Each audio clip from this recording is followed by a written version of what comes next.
ஐயா எடப்பாடி ஐயா, இது வரைக்கும் நீங்க எவ்வளவோ பேட்டை வாங்கியிருப்பீங்க இந்த 10 வருஷத்துல. ஆனா இது வரைக்கும் அந்நியாட்டை வாங்கினது இல்லையே. கேப்டன் ட்ரைனிங்கு கொடுத்தாங்கன்னு வைங்கள, காதுக்குள்ள குழவி மொயின்னு சுத்தாது, கத்திக்கிட்டே கிடக்க. என்ன நடந்துச்சு நமக்கு அப்படின்னு புரியுறதுக்கு உங்களுக்கு சில நாட்கள் ஆகும். சிக்குனீங்கள சக்க பிரிச்சு விட்டுருவாங்க. எனக்கு தெரிஞ்சு ஒரே ஒரு காரணத்துக்காக அந்நியார் இது வரைக்கும் உங்களை அட்டாக் பண்ணாம விட்டு வச்சிருக்கிறாங்க. பாடி தாங்காது, தொங்கிடும். நம்ம பேச ஆரம்பிச்சா அப்படின்னா தொங்கிடும்னா இந்த காது இருக்குல்ல, காது இந்த துவாரையில் இருக்க மாட்டுகள்லாம் காதை பார்த்தீங்கன்னா காது இப்படி இருக்காத, காது இப்படி தொங்கி கிடக்குமா, இந்த வாழைத்தாறு தொங்குற மாதிரி. அது ஏன்னா இந்த கிருஷ்ணர் புல்லாங்குழல் அந்த வாசிக்கிறத கேட்டு கேட்டு அந்த இனிமையில காது அப்படியே அழுகி தொங்கிருமா. அந்நியார் பேச ஆரம்பிச்சாங்க, அதுக்கப்புறம் அது இனிமையில தொங்குதோ இல்லை வழியில தொங்குதோ காது தொங்கிடும். ஆனா பரவாயில்ல, அதை நம்ம பண்ணக்கூடாது. ஏன்னா உதயநிதி பேசுறதுக்கே ரொம்ப எமோஷன்ல உட்கார்ந்து இருக்கிறார். நம்மளாம் பேச ஆரம்பிச்சோன்னா நோ எமோஷன், ஒன்லி மோஷன். அதுக்கப்புறம் பாவம் நம்மளால இந்த வயசுல அவருக்கு இந்த தொந்தரவு வரக்கூடாது அப்படின்றதுக்காக உங்களை பத்தி எதுவும் பேசாம கஷ்டப்பட்டு கட்டுப்படுத்திக்கிட்டு இருக்காங்க. ஆனா நம்ம விதி அப்படியே இருக்குது. நம்ம வாய் சும்மாவா கிடக்குது, அதை வச்சுக்கிட்டு நம்மளால இருக்க முடியுமா? கிளம்பிட்டாரு அந்நியார். இப்ப அவுட் ஆஃப் கண்ட்ரோல். அதாவது ஐயாவோட காரியம் அந்நியார் கையில தான் அப்படின்னா அதை யாரால மாற்ற முடியும்? பாடியை எடுக்க டைம் ஆயிடுச்சு, எடுத்துருவோமா?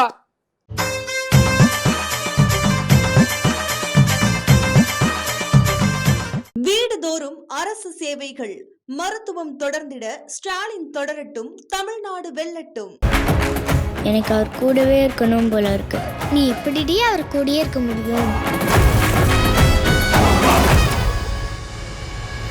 டயா பூஸ்டர் சுகரை கண்ட்ரோல் பண்ணும், உங்க ஆரோக்கியத்தை மீட்டு தரும். சர்க்கரையை கட்டுப்படுத்துறதுக்கான எளிமையான வழிமுறை, இயற்கையான வழிமுறை. அனைத்து மருந்து கடைகளிலும் கிடைக்கும். மதியம் வணக்கம். இது மதியம் தர்பார் கோப்பு. எனக்கு இந்த காமெடி தான் ஞாபகத்துக்கு வருது. நானும் பொம்பளை பிள்ளையா அடக்க ஒடுக்கமா இருக்கணும்னு நினைக்கிறேன். என்னைய கடுப்பேத்துன காலை உடச்சு விட்டுருவேன். அதே மாதிரி இவர் கோபி சுதாகர் பெண் தானே, பெண் சாஃப்டா இருப்பான்னு நினைக்காத, பொழந்துருவோம் இல்லையா. அதாவது இதெல்லாம் அவங்களுக்கு தெரியாம இருந்தா பரவாயில்ல சார், அவங்களுக்கு இந்த அம்மாவை பத்தி நல்லாவே தெரியும். ஏன்னா இந்த அம்மா எப்படி ரியாக்ட் பண்ணுவாங்க, ஒருத்தரை பேசணும் அப்படின்னா எப்படியெல்லாம் பேசுவாங்க அப்படின்றது நம்மளை விட அவங்களுக்கு ரொம்ப நல்லா தெரியும். ஆனா அப்படி இருந்தும் அந்த அம்மாவை இவங்க வேணும்னே வம்புழுத்துருக்காங்கன்னா எவ்வளவு பூத்து கொழுப்பு இருக்கு அவங்களுக்கு, யோசிச்சு பாருங்க. அதெல்லாம் இல்லாமலா. ஏன்னா இப்ப அவங்க எப்படி வேணாலும் எந்த லெவலுக்கு வேணாலும் இறங்குற அளவுக்கு அவங்க தயாராயிட்டார். ஐயா எடப்பாடி பழனிசாமி எல்லாருமே அந்த கூட்டத்தில் இருக்க அத்தனை பேரும் பொதுவா இந்த மாதிரி விஷயத்துல எப்படி யாரு பேசுவா இந்த மாதிரி நேரத்துலனா, எனக்கு தெரிஞ்சு தமிழ்நாட்டில் இந்த எலெக்ஷன் டைம்ல எல்லார் கவனமும் என் மேலதான் இருக்கணும்னு ரொம்ப முனைப்பா செயல்பட்டு செஞ்சது ரீசன்ட் டைம்ஸ்ல அண்ணாமலை அண்ணன். அதாவது இறங்கி போய் பேசி மட்டகரமா பேசி ஏதாச்சும் ஒன்றை பண்ணி நம்ம பக்கம் எந்நேரமும் அந்த லைட்டை எரிய விட்டுக்கிட்டே இருக்கணும் அப்படின்றதுல அண்ணாமலை அண்ணன் ரொம்ப தீவிரமா இருந்தார். ஆனா இப்ப அவர் மேல அப்படியே கொஞ்சம் கொஞ்சமா மேல எழும்பிக்கிட்டு இருக்காப்புல.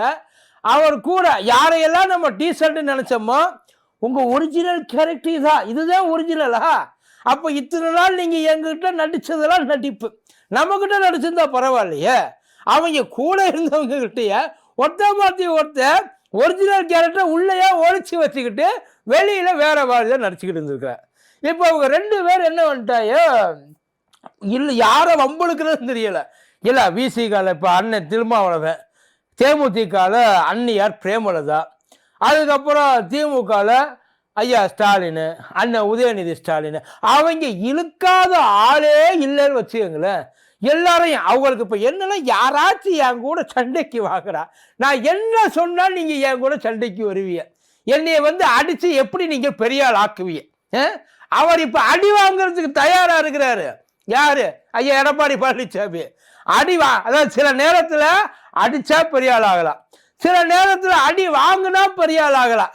இவரால் அடிக்க முடியாதுன்னு தெரிஞ்சு போச்சு, அடி வாங்கி பெரிய ஆள் ஆகலான்றது அவர் முடிவுப்பட்டார். ஆனா இவர் என்னதான் எழுப்பி கூப்பிட்டாலும் அவைய சிரிச்சுக்கிட்டே போயா காமெடி மிஸ், உன்னைய பத்தி எனக்கு தெரியாதா, நீ எதுக்கு பிளான் பண்றன்னு எனக்கு நல்லாவே தெரிஞ்சு போச்சு. அதாவது பதிலுக்கு நானும் உன்னைய மட்டமா திட்டணும். ஏன்னா போன எலெக்ஷன்ல 2021 ஐயா எடப்பாடியார் பேசுனதுக்கும் 2026 ஐயா எடப்பாடியார் பேசுறதுக்கும் எவ்வளவு, அந்த எடப்பாடி தான் இந்த எடப்பாடியா, இந்த எடப்பாடி தான் அந்த எடப்பாடியான்ற லெவலுக்கு அவனுக்கு கன்ஃபியூஸ் ஆகிப்போச்சு. ஏன்னா எல்லாருக்குமே ஏன்னா அவர் எதையுமே நாங்க செஞ்சிருக்கோம், நாங்க பண்ணியிருக்கோம், இது நாங்க கொண்டு வந்தது, இதனால இவ்வளவு நன்மை ஆயிடுச்சு, மக்களுக்கு நாங்க என்னெல்லாம் பண்ணி அந்த லிஸ்ட்டை படிக்கவே இல்லை. ஸ்டாலின் ஐயா கலைஞர் ஐயாவை சிற வச்சாரு, உதயநிதி பால்டாயில் சாப்பிட்டாரு, அவர் சொல்றாரு உதயநிதி பால், இதெல்லாம் ஏன் தெரியுமா, இதெல்லாம் அவர் கண்ணுக்கு தெரியாத விஷயங்களை கண்ணுக்கு முன்னாடி நின்று பார்த்த மாதிரி அவர் பேசிக்கிட்டு இருக்க, கண்ணுக்கு தெரிஞ்ச விஷயத்தை எடுத்து காமிச்சதுனால இப்ப அவங்களுக்கு அதாவது ஐயா எடப்பாடிக்கு அவ்வளவு ஆத்திரம் வருது. அந்த போட்டோவை தூக்கி காமிச்சிருக்காங்க. ஏன்டா இந்த வேலையை பார்த்தாங்க. ஆனா எல்லாருக்குமே கொஞ்சம் அதெல்லாம் என்னதான் இருந்தாலும் அவர் ஒரு எதிர்கட்சி தலைவர்ப்பா, அது சரி, யாருக்கும் தெரியாத ஒரு விஷயத்த போட்டோ எடுத்து காமிக்கிறப்ப கோபப்பட்டா சரி, இதை எல்லாமே காமிப்பாங்க அப்படின்னு கேட்டா சரி, அதுதான் நீங்க விழுகிற அன்னைக்கே எல்லா இடத்துலயும் போன்ல விழுந்துருச்சு. இங்க பாடுறா எப்படி எடுத்தாரு பாடுறா, இப்படி தாட்டா வாங்கினாரு பதவிய, எப்படியோ சமாளிச்சுட்டாயா அப்படின்னு சொல்லி எல்லாரும் ஐயா மேல பொறாமப்பட்டாங்க, ஐயாவை பார்த்து ஆச்சரியப்பட்டாங்க, ஐயா திறமைய பார்த்து வியந்தாங்க. இந்த இதுல இவர் லாரன்ஸ் ஒரு படத்துல விழுவார்ல, இரும்பு கோட்டை மோட்டர் சைக்கிள், அந்த வீடியோவை நீங்க ஒரு தடவை ரீவைண்ட் பண்ணி நல்லா பார்த்தீங்கன்னா தெரியும், என் நிழலை விட நான் வேகமா விழுந்திருப்பேன் அப்படி வரல. அந்த மாதிரி ஐயா பழனிசாமி இந்த ஊர்வல வகையிலேயே ஒரு மாதிரியா போயிட்டு பயங்கரமா 4 காலில்ப்பா சார், அந்த வயசுல குனிஞ்சு ஆனை மேல அம்பாரி அப்படின்னு சொல்லி போறதெல்லாம் எவ்வளவு கஷ்டம் தெரியுமா.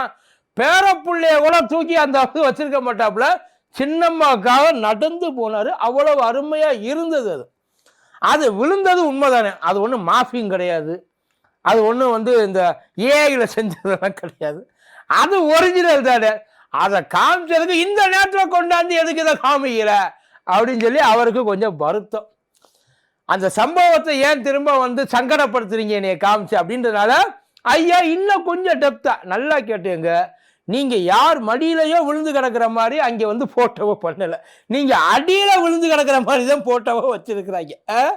ஆனா நீங்க என்ன வட்டீங்க, இவன் என்னமோ இதை போய் பேசு, பின்னாடி இருந்து ஏதோ ஒரு புறம்போக்கு ஐயாவுக்கு பயங்கரமான பாயிண்டை எடுத்து கொடுக்குறேன்னு சொல்லி ஐயாவை படுகுழியில தள்ளிருச்சு. அவர் தான், அதாவது அடுத்தவனுக்கு விரிச்ச வலையில் அதை எண்ணெயை ஊற்றி விட்டு இன்னொருத்தன் வருவான்னு வெயிட் பண்ணிட்டு இருக்கப்ப ஊற்றுன எண்ணெயை மறந்துட்டு நாம போய் வலிக்கி விழுவோம் பத்தியல, அந்த மாதிரி ஆயிடுச்சு ஐயாவோட நிலைமை. இப்ப அதோட சேர்த்து தேமுதிகவையும் சேர்த்தாப்புல செஞ்சாப்புல, சும்மாலாம் சொல்லக்கூடாது, நல்லாவே செஞ்சாப்புல. இவைக்கெல்லாம் என்னத்தை ஏதாச்சும் ஒரு தொகுதியில நின்ற முடியுமா, இத்தோட காலி பேசினாங்க. பிரேமலதா அண்ணியார எவ்வளவு தரக்குறைவா பேச முடியுமோ போற இடத்துல எல்லாம் பேசிக்கிட்டு இருக்காரு. எனக்கு தெரிஞ்ச அண்ணியார் உள்ளுக்குள்ள ஒரு சவால் மாதிரியே விட்டுருக்காங்கன்னு நினைக்கிறேன். நிக்கிறோம் எல்லா இடத்துலையும், அதிமுகவை எதிர்த்து நிக்கிற எல்லா இடத்துலையும் நாம ஜெயிக்கிறோம். ஜெயிச்சுட்டு நேர்ல போய் சட்டசபையில எப்படி எடப்பாடியில அவர் ஜெயிச்சிருவாப்புல, ஏன்னா வேட்பாளரை எங்கேயோ தூக்கி கொண்டு போய் ஒவ்வொருத்தண்டையா டீல் பேசிக்கிட்டு இருக்காங்க, அதனால கண்டிப்பா ஜெயிச்சிருவாப்புல.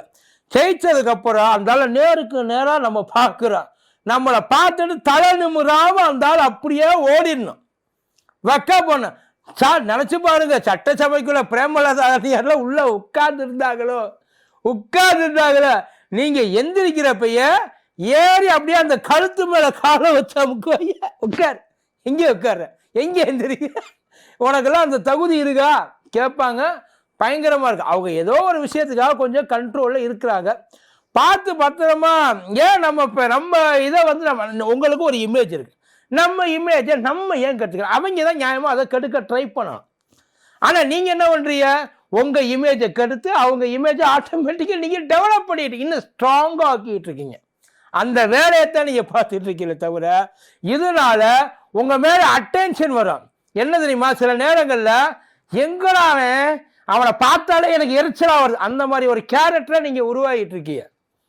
அதைத்தான் நீங்க செஞ்சு போற இடத்துல அதைத்தான் நீங்க பண்ணிட்டு இருக்கீங்க. வந்தா நாங்க அதை செய்வோம், இதை செய்வோம், ஏதாச்சும் செய்வோம், இது வரைக்கும் நாங்க செஞ்சது இது, மக்கள் எங்களை வந்து எவ்வளவு விரும்புறாங்க, மக்கள் உண்மையில உங்களை விரும்பியிருந்தா 2021 உங்களை தூக்கி வெளியில அடிச்சு துரத்தி விட்டுருப்பாங்களா? இல்ல யோசிச்சு பாரு. அப்பயே உங்களை பிடிக்கலையே, இப்ப எப்படி சார் உங்களை அவங்களுக்கு பிடிக்க? அவங்க கொடுக்குற திட்டத்தை எல்லாம் காப்பி பண்ணி அங்க 5 ரூபா போட்டிருக்காரு, இங்க 10 ரூபா போட்டு ஏலத்துல எடுக்கிறிய. இல்ல சொல்ற திட்டம்னா நம்ம கொண்டு வரணும், அதை எடுத்துட்டு வந்து அழிச்சு விட்டு இதுல என் பேர எழுதுங்க, இது என்னோட திட்டம், அப்படியெல்லாம் கொண்டு வரக்கூடாது. இப்ப இருக்கிறவங்க ரொம்ப உஷாரு சார், கிளின்னு கிழிக்கிறாங்க. நம்ம என்னத்தை செஞ்சோம், அது அடிமைன்னு சொன்னதுல என்ன பிரச்சனை உங்களுக்கு யோசிச்சு பாருங்க. நாம இல்லையா நம்ம அவங்க சொல் பேச்ச இது வரைக்கும் நம்ம மீறி இருக்கோமா? அவங்க பேசுற பேச்ச எந்த மறு பேச்சும் பேசாம அவங்க அத எந்த இதுவுமே சொல்லாம மௌனம் சம்மதம்ன்ற மாதிரியா உட்கார்ந்து இருக்கிறோம்ல, ஊமச்சாமியா உட்கார்ந்து இருக்கிறோம்ல, அந்த ஊமச்சாமியா உட்கார்ந்ததுக்கு பேரு அடிமைதான் சார். உங்களுக்கு வேற ஏதோ பேரை சொல்லி உங்களை நம்ப வச்சிருக்கிறாங்க, அதுக்கு பேர் அடிமைதான். அந்நியர் ரொம்ப ரிக்வஸ்ட் பண்ணி கண்ணியத்தோட பேசுங்க, இல்லைன்னா அதுக்கப்புறம் கண்ட மேனிக்கு உங்க காதுல விழக்கூடாத வார்த்தையெல்லாம் விழுகும்.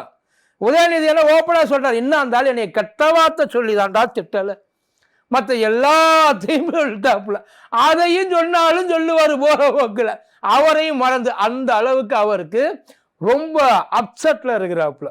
என்ன பண்றதுன்னு தெரியல, இதுக்கப்புறம் பேசவும் முடியாது. ஆனா அதே நேரத்தில் உதயநிதி என்ன சொல்ல தெரியுமா, நீங்க நினைச்ச மாதிரி அவ்வளவு சீக்கிரம்லாம் நீங்க போயிடணும்னு நாங்க நினைக்க மாட்டோம், நீங்க இருந்து திராவிடம் 2.0 பார்த்துட்டு நிம்மதியா இந்த ஊர்ல இருக்கணும்ன்றார் ஸ்டாலின் ஐயா. ஒரு படி மேல் அவர் சொன்ன விஷயம் என்ன தெரியுமா, இந்த ஸ்டாலின் மண்ணுக்குள்ள போகணும்னு ரொம்ப ஆசைப்படுறீங்க போல எடப்பாடியாரு, இந்த எல்லாரும் ஒரு நாள் மண்ணுக்குள்ள போக வேண்டியதுதான், யாரும் இங்க வந்து சாவை சந்திக்காதவனே கிடையாது.